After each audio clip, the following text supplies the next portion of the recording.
നമസ്കാരം, ഞാൻ രജനി അഭിലാഷ്. ഞാൻ BJPയിലേക്കില്ല. എൻ്റെ ലക്ഷ്യം രാഷ്ട്രസേവനമാണ്. അതിനുള്ള എല്ലാ വഴികളും സ്വീകരിക്കും.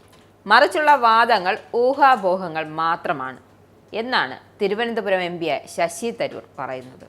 എന്നാൽ ഇതോടെ തരൂർ തലവേദന തൽക്കാലം ഒഴിഞ്ഞെന്ന് കോൺഗ്രസ് നേതാക്കന്മാർ കരുതുന്നുണ്ടെങ്കിൽ അവർക്ക് തെറ്റിപ്പോയി എന്നേ പറയാനാകൂ. കാരണം 2012 ഉമ്മൻചാണ്ടി സർക്കാരിന്റെ കാലത്ത് LDFിൽ നിന്നും മറുകണ്ഠം ചാടി UDFിലെത്തിയ സെൽവരാജ് പറഞ്ഞ ഡയലോഗാണ് പലരും ഇപ്പോൾ ഓർത്തെടുക്കുന്നത്. അന്ന് ഇടതുപാളയത്തിൽ നിന്നും ചാടിയ സെൽവരാജിനോട് കോൺഗ്രസിൽ ചേരുമോ എന്ന് മാധ്യമങ്ങൾ ചോദിച്ചപ്പോൾ അതിലും ഭേദം ആത്മഹത്യ ചെയ്തുകൂടെ എന്നായിരുന്നു അദ്ദേഹത്തിന്റെ മറുപടി. എന്നിട്ട് തൊട്ടടുത്ത ദിവസം തന്നെ സെൽവരാജ് കോൺഗ്രസിൽ ചേർന്ന് UDF ടിക്കറ്റിൽ മത്സരിച്ച് MLA ആവുകയും ചെയ്തു. ഏതാണ്ട് അതേ പാത തന്നെ തരൂരും പിന്തുടർന്നേക്കുമെന്നും രാഷ്ട്രീയ നിരീക്ഷകർ പറയുന്നു. അദ്ദേഹത്തിന്റെ വാക്കുകളിൽ നിന്നും നിലപാട് വ്യക്തമായി അവർ വായിച്ചെടുക്കുന്നത് ഇങ്ങനെയാണ്. താൻ BJPയിലേക്ക് പോകില്ല എന്നാണ് തരൂർ പറഞ്ഞത്. അതിനർത്ഥം താനായിട്ട് പോകില്ല എന്നതാണ്. പാർട്ടി തന്നെ പുറത്താക്കിയാൽ അന്നേരം താൻ BJPയിലേക്ക് പോയാൽ അങ്ങനെ ഒരു തീരുമാനം താനായിട്ട് എടുത്തതല്ല, കോൺഗ്രസ് തന്നെ കൊണ്ട് ചെയ്യിപ്പിച്ച് എന്നാകും തരൂറിന്റെ വാദം. പിന്നെ പാർട്ടിയിൽ നിന്നും പുറത്താക്കൽ നടപടി ചോദിച്ചു വാങ്ങാൻ ഇപ്പോൾ തന്നെ അദ്ദേഹം ചെയ്യുന്ന ചെയ്ത്തുകൾ തുടർന്നാൽ മതിയെന്നും നിരീക്ഷകർ വിലയിരുത്തുന്നു. ഏതായാലും വരും ദിവസങ്ങളിൽ തരൂർ പാർട്ടിയെ പ്രതിസന്ധിയിലാക്കി തന്നെ മുന്നോട്ടു പോകും എന്നതാണ് വിലയിരുത്തൽ. രാഷ്ട്ര സേവനത്തിനുള്ള ഒരവസരവും താൻ പാഴാക്കില്ല എന്ന് തരൂർ പറഞ്ഞതിൽ ചില വ്യക്തമായ സൂചനകൾ ഒളിച്ചിരിപ്പുണ്ടെന്നും വിലയിരുത്തലുകൾ ഉണ്ട്. എന്തായാലും ശശി തരൂരിലേക്ക് പാലമിട്ടിരിക്കുകയാണ് BJP. ലക്ഷ്യം തരൂരിനെ മുന്നിൽ നിർത്തി കേരളം പിടിക്കുക. തരൂരിനെ നായകനാക്കിയുള്ള കർമ്മ പദ്ധതി രാജീവ് ചന്ദ്രശേഖരൻ്റെതാണ്.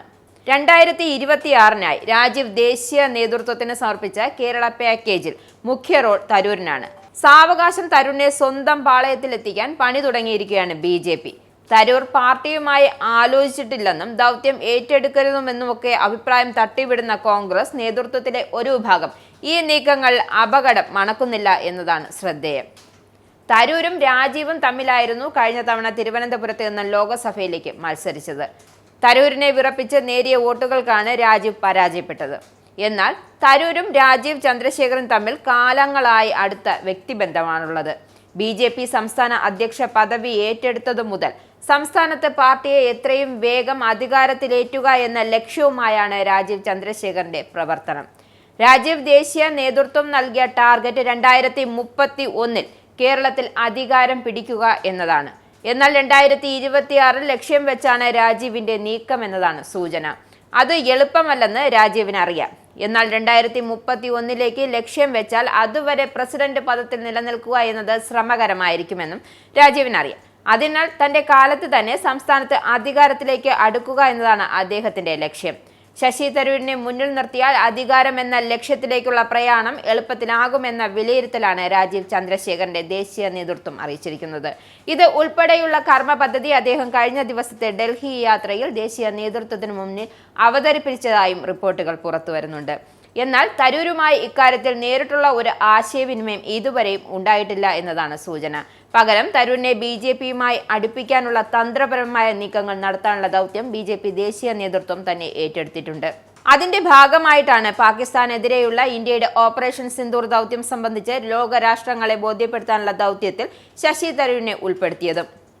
കോൺഗ്രസ് നേതൃത്വത്തിന്റെ അഭിപ്രായം ചോദിക്കാതെയാണ് തരൂരിനെ കേന്ദ്ര സർക്കാർ സംഘത്തിൽ ഉൾപ്പെടുത്തിയതെന്നും പാർട്ടിയോട് അനുവാദം ചോദിക്കാതെ തരൂർ ആ ദൗത്യം ഏറ്റെടുത്തതെന്നതും ശ്രദ്ധേയമാണ്. തരൂർ പുറത്തുപോയാൽ ദേശീയ തലത്തിൽ കോൺഗ്രസിന് ഇതിനേക്കാൾ അധികമായ വലിയ നഷ്ടമൊന്നും സംഭവിക്കാൻ സാധ്യത കാണുന്നില്ല. തരൂരിനെ മുന്നിൽ നിർത്തി BJP മുന്നണി കേരളത്തിൽ ഉടൻ അധികാരത്തിലെത്താനും സാധ്യത കുറവായിരിക്കും. പക്ഷേ തരൂർ കേരളത്തിൽ BJPക്കൊപ്പം ചേർന്നാൽ ഇവിടെ കോൺഗ്രസിന്റെ ചരമഗീതം പാടേണ്ടി വരും എന്ന കാര്യത്തിൽ ഒരു സംശയവുമില്ല. ആനന്ദ മീഡിയയുടെ പ്രേക്ഷകരിൽ ഒരാളാകണ്ടേ? യൂറോപ്പിലും US-ലും ആഫ്രിക്കയിലും അടക്കം പ്രവാസികൾ ഉള്ളയിടങ്ങളിലൊക്കെ ജനപ്രിയ ചാനലുമായി ആനന്ദ് മീഡിയ ഒപ്പമുണ്ട്. ഏഷ്യാനെറ്റ് ഫ്ലവേഴ്സ് അടക്കം നിങ്ങളുടെ വിരൽത്തുമ്പിലെത്തും. ആദ്യം റോക്കു ബോക്സ് സ്വന്തമാക്കുക. അതിൽ നിന്നും ആനന്ദ് മീഡിയ ആപ്ലിക്കേഷൻ ഡൗൺലോഡ് ചെയ്യുക, ഇൻസ്റ്റാൾ ചെയ്യുക. എന്നിട്ട് 02085866511 എന്ന നമ്പറിൽ ഞങ്ങളുടെ കസ്റ്റമർ കെയറിൽ ബന്ധപ്പെടുക.